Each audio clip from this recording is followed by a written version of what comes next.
టాలీవుడ్ లో medium range హీరోలలో consistent గా form తో దూసుకుపోతున్న నేచురల్ స్టార్ నాని నటించిన రీసెంట్ మూవీస్ అన్ని కూడా ఎక్సలెంట్ కలెక్షన్లను సొంతం చేసుకుంటూ ఉండగా, మరో పక్క మంచి మార్కెట్ ఉన్న సరైన సినిమాలు పడక బాక్సాఫీస్ దగ్గర కలెక్షన్ల పరంగా స్లో డౌన్ అయిన యువ సామ్రాట్ అక్కినేని నాగచైతన్య నటించిన లేటెస్ట్ మూవీ తండేల్ సినిమాతో ఎక్సలెంట్ కంబ్యాక్ ను దక్కించుకొని తన కెరీర్ లోనే హైయెస్ట్ కలెక్షన్లను ఓవరాల్ గా దక్కించుకొని మాస్ ఊచకొత్త కోసాడు. బాక్సాఫీస్ దగ్గర టాలీవుడ్ లో మీడియం రేంజ్ హీరోల సినిమాల పరంగా one of the highest share అందుకుంటూ దూసుకుపోతున్న క్రమంలో లాస్ట్ ఇయర్ వచ్చిన Saripodhaa Sanivaaram cinema total run share ను క్రాస్ చేసింది తండేల్ మూవీ. అన్ సీజన్ లో బాక్సాఫీస్ దగ్గర ఇప్పుడు తండేల్ సినిమా ఆల్మోస్ట్ 53 కోట్ల వరకు షేర్ అందుకుని దుమ్ము లేపగా, సరిపోదా శనివారం సినిమా టోటల్ రన్ లో 52.565 కోట్ల వరకు షేర్ అందుకుని సంచలనం సృష్టించగా, ఆ సినిమా కలెక్షన్లను బ్రేక్ చేసింది. తెలుగు రాష్ట్రాలలో సరిపోదా శనివారం సినిమా 32.30 కోట్ల వరకు షేర్ అందుకుంటే, తండేల్ మూవీ 44 కోట్ల వరకు కలెక్షన్లను షేర్ రూపంలో సాధించింది. వరల్డ్ వైడ్ గా సరిపోదా శనివారం 52.65 కోట్ల వరకు షేర్ అందుకుంటే, ఇప్పుడు తండేల్ మూవీ 53 కోట్ల వరకు షేర్ ను సాధించింది. దాంతో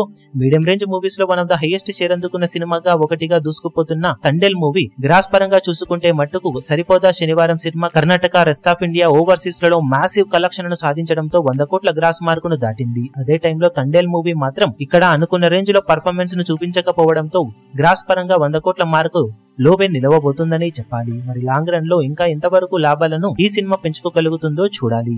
ఈ వీడియో మీకు నచ్చినట్లయితే లైక్ చేయండి, షేర్ చేయండి, ఛానల్ ను సబ్స్క్రైబ్ చేయడం మాత్రం మరవకండి. ఏ చిన్న అప్డేట్ ను మిస్ అవ్వకూడదు అనుకుంటే బెల్ ఐకాన్ ను ప్రెస్ చేయండి.